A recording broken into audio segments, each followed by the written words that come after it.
So we have already discussed about osmosis और different types of solution. हमने एक solution पढ़ लिया था hypotonic solution. उसमें हमने क्या पढ़ा था hypotonic solution में कि सेल जो है स्वेल अप हो जाता है. उस प्रोसेस को हम क्या कहते हैं एंडोऑस्मोसिस. एंडोऑस्मोसिस का मतलब होता है सेल ने पानी को गेन करने, cell will gain water.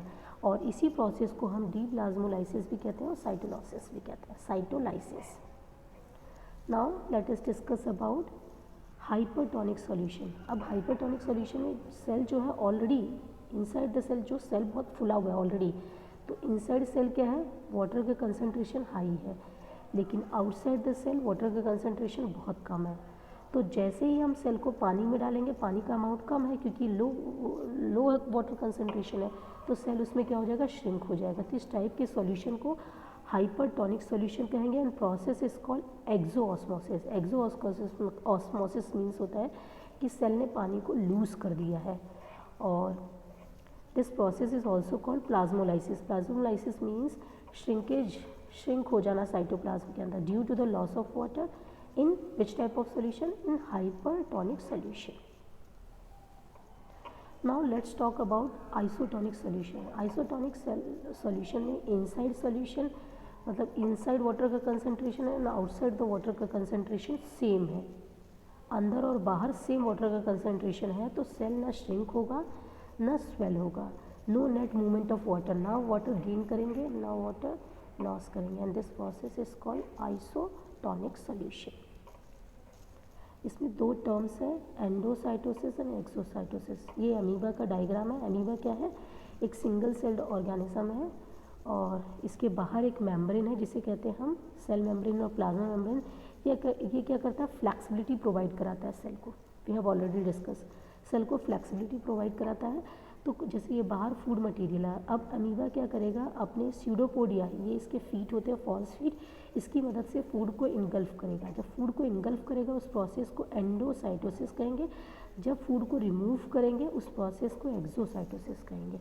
Food को इनगल्फ करना एंडोसाइटोसिस मतलब अंदर डालना, और बाहर निकालना एक्सोसाइटोसिस. हमने ऑलरेडी डिस्कस कर लिया है. Now let's talk about cell wall. Cell wall क्या होता है? सेल वॉल का स्ट्रक्चर है, it is thick rigid outermost covering of the plasma membrane. Plasma membrane के ये बाहर एक कवरिंग होता है जिसे क्या कहते हैं सेल वॉल कहते हैं. बहुत थिक होता है और रिजिड होता है. एनिमल्स की सेल की आउटर मोस्ट कवरिंग को प्लाज्मा मेम्ब्रेन कहते हैं और प्लांट की सेल की आउटर मोस्ट कवरिंग को सेल वॉल कहते हैं. प्लांट का जो सेल वॉल है सेलुलोज से बना होता है. फंगाई का सेल वॉल काइटिन का बना होता है. Now what is the function of cell wall? Cell wall का मेन फंक्शन है it provide shape to the cell. Cell को शेप प्रोवाइड करता है, मैकेनिकल स्ट्रेंथ प्रोवाइड करता है, protect against the pathogens and mechanical injury. Pathogen से बचाता है मतलब डिसीज से प्रिवेंट करता है और मैकेनिकल इंजरी से. कौन? Cell wall. Now let's talk about nucleus. Nucleus के बारे में पढ़ते हैं. न्यूक्लियस क्या होता है? सी न्यूक्लियस के ये हमारा एक पूरा सेल है, ठीक है. ये एक न्यूक्लियस है और न्यूक्लियस के अंदर क्या है? न्यूक्लियोलस है. न्यूक्लियस के अंदर न्यूक्लियोलस है और न्यूक्लियस के अंदर एक थ्रेड लाइक स्ट्रक्चर है जिसे हम क्या कहते हैं? क्रोमोसोम्स. न्यूक्लियर के बाहर एक मेम्ब्रेन है जिसे कहते हैं न्यूक्लियर मेम्ब्रेन.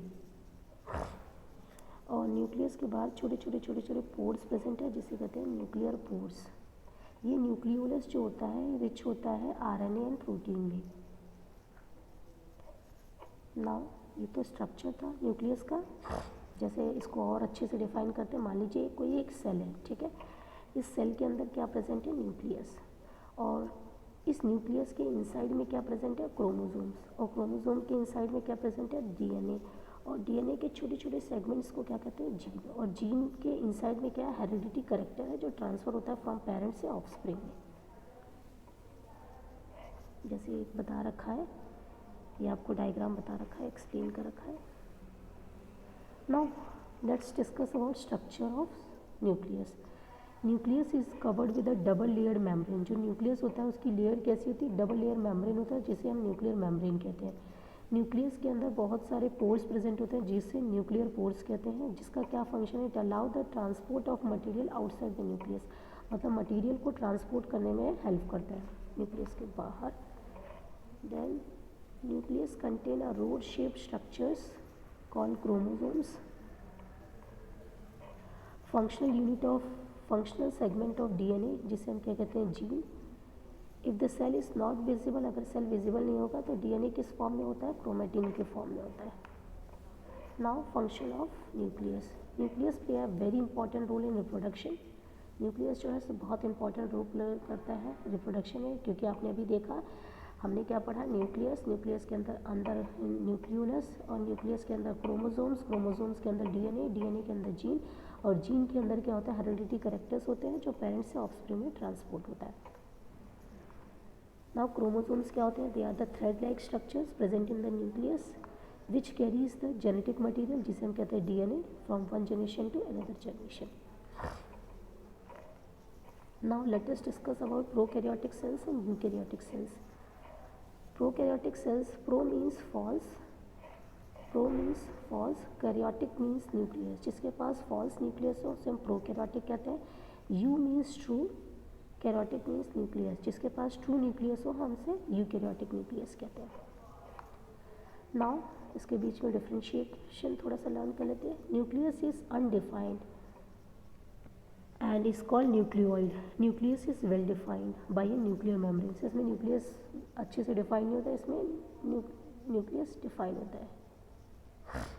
न्यूक्लियर मेम्ब्रेन्स जो होता है, इस जो डबल लेयर मेम्ब्रेन था वो इसके अंदर एब्सेंट होता है, इसमें न्यूक्लियर मेम्ब्रेन्स प्रेजेंट होता है। ये यूनिसेलुलर ऑर्गेनिज्म होते हैं, मल्टीसेलुलर ऑर्गेनिज्म होते हैं। ये स्मॉल साइज़ में होते हैं।